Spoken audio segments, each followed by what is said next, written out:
and a nationally recognized authority in the field of ocean transportation.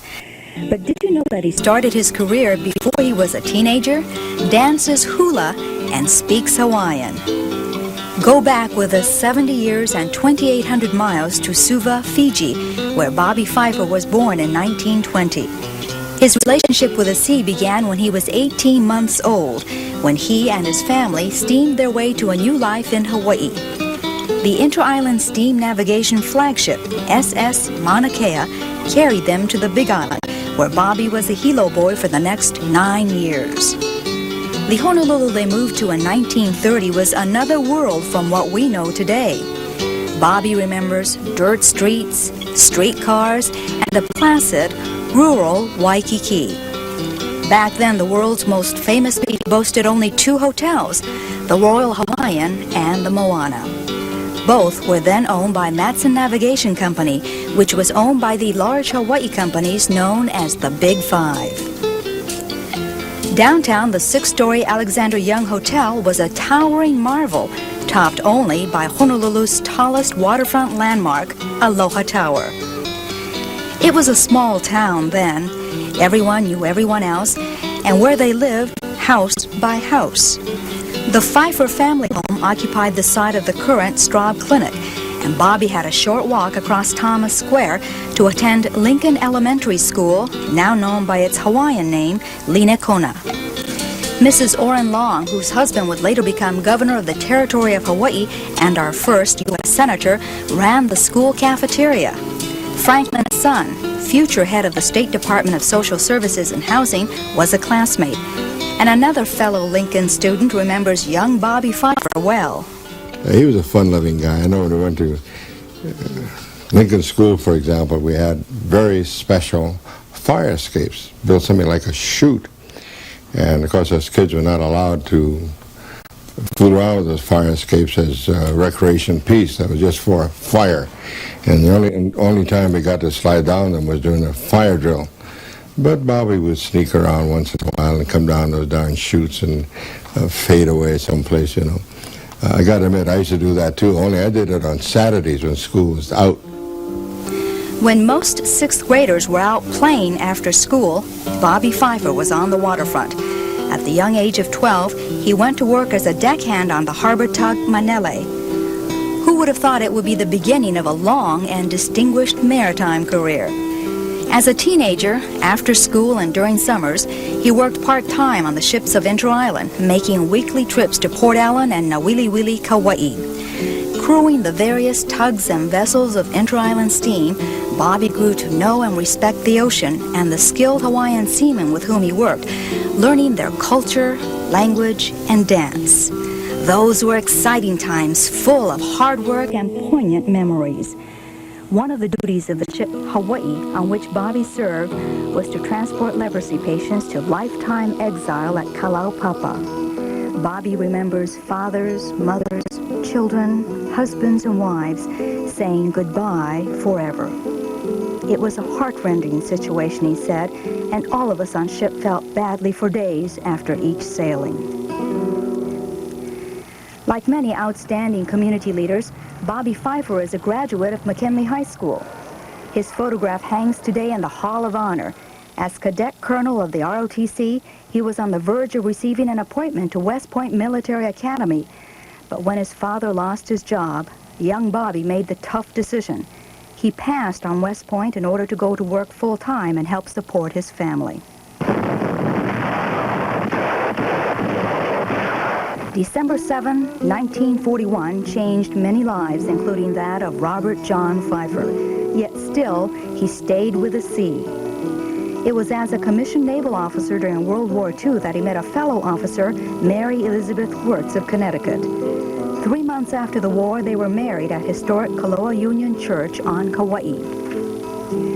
After the war, Bobby Pfeiffer returned to Inter-Island, moving quickly into leadership positions both afloat and on shore. 1950, he is named Chief Executive Officer of the company. 1960, joins Matson Terminals, Inc. as Vice President and General Manager. 1973, named President of Matson Navigation.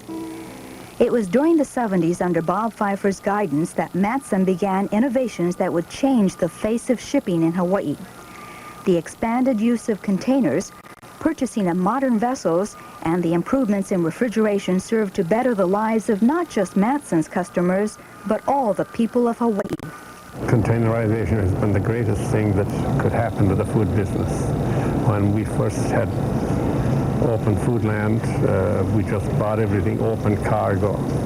And when Bobby was the first one to bring merchandise in containers, and that helped an awful lot. But the great thing that he did was to refrigerate merchandise, and that has been the greatest thing Bobby has done for the islands. The local people can truly say that the produce is as fresh in Hawaii today as it would be in any place on the mainland, and that's all through Bobby Pfeiffer. As an island state, Hawaii imports nearly all goods and materials consumed here. And because of Matson's tradition of regular, dependable, on-time service, there has been no need to build extensive warehouse and distribution facilities common in most port cities. Longtime Matson employee Alec Bolton counts that as one of the many legacies of Bobby Pfeiffer's vision.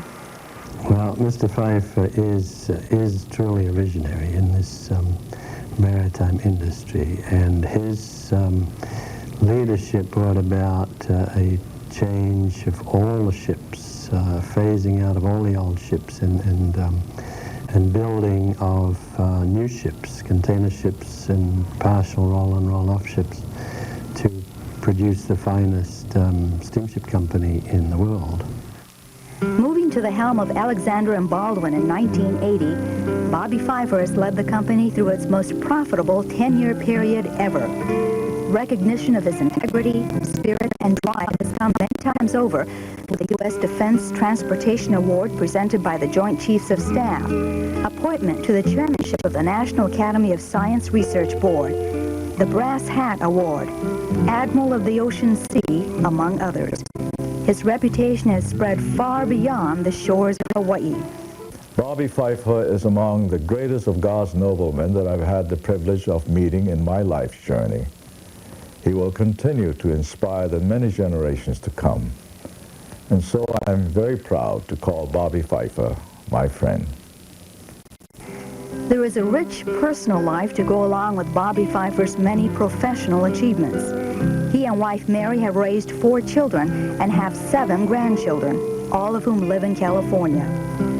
For the last 25 years, he's added love of the sky to his love of the sea and still flies frequently. He finds time to call employees on their birthdays each year and extend his personal best wishes.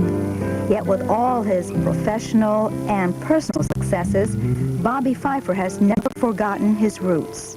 One has to recall the early days of Bobby Pfeiffer, how he was raised, how his friends were local children. He played with them, learned their culture.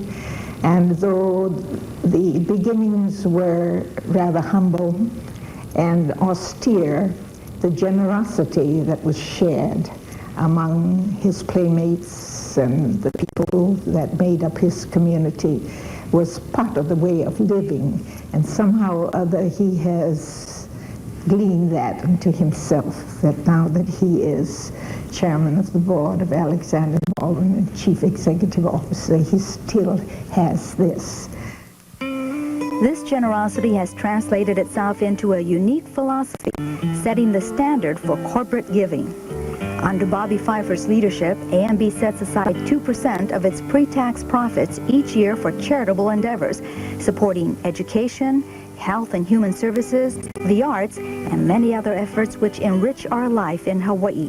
Movements such as the restoration of the Hawaii Theater downtown, a grand old show house Bobby Pfeiffer envisioned serving as an entertainment center for all ages and a remembrance of things past.